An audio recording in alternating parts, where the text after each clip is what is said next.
I'm attempting to create a new world record. The longest time in which one has written a short story every day. Why am I doing this? Don't ask me. Anyway, hope you enjoyed today's instalment. 30. Obsession. The fruit tree was infinite. Infinitely tall, with infinite branches holding infinite fruit. Purple, ripe, glistening under the brilliant light of the sun. Nothing was more beautiful than this sight. After an eternity of trudging through the swamps and marshlands, I had found it. Reaching up, I plucked one from the lowest branch, bringing it closer to my face. I could see into it, its flesh translucent yet glistening.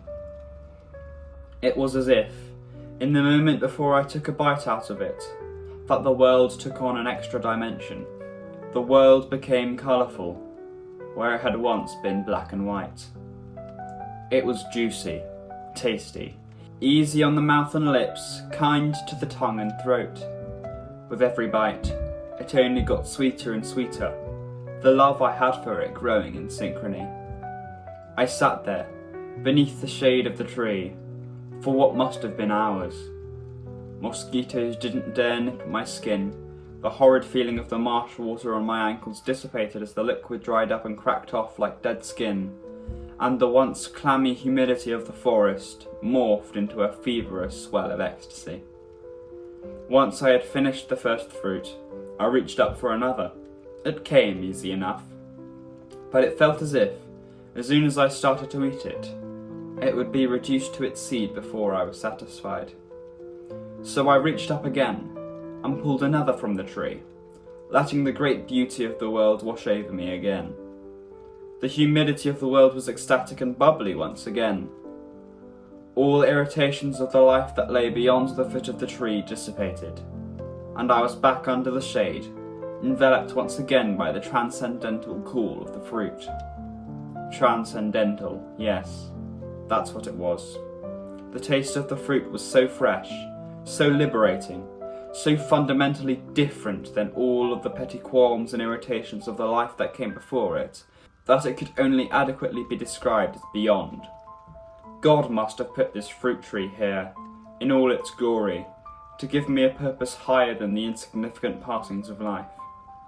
Yes, he had given me a calling to consume the fruit. But soon, the third fruit had melted away, and the last couple bites didn't feel nearly as grand as the first.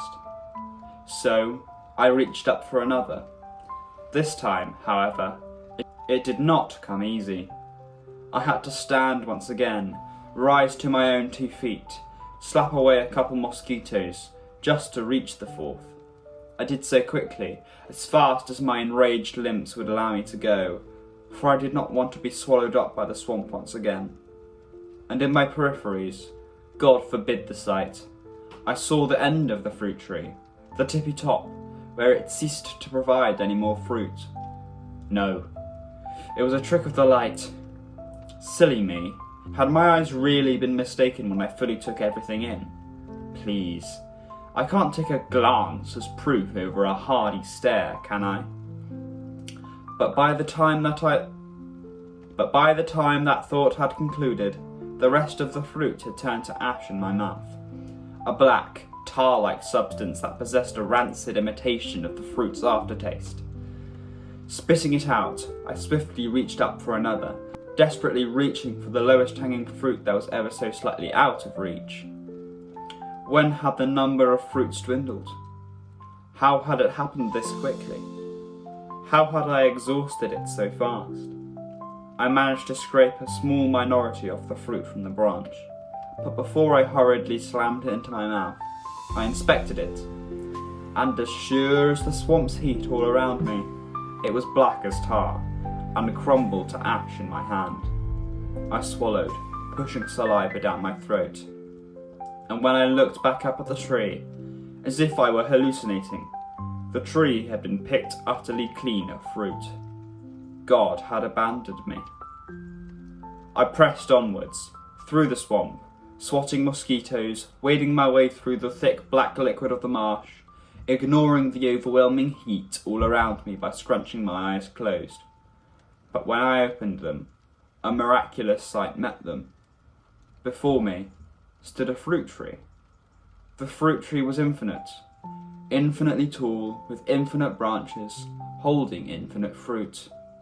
Purple, ripe, glistening under the brilliant light of the sun. Nothing was more beautiful than this sight. I reached up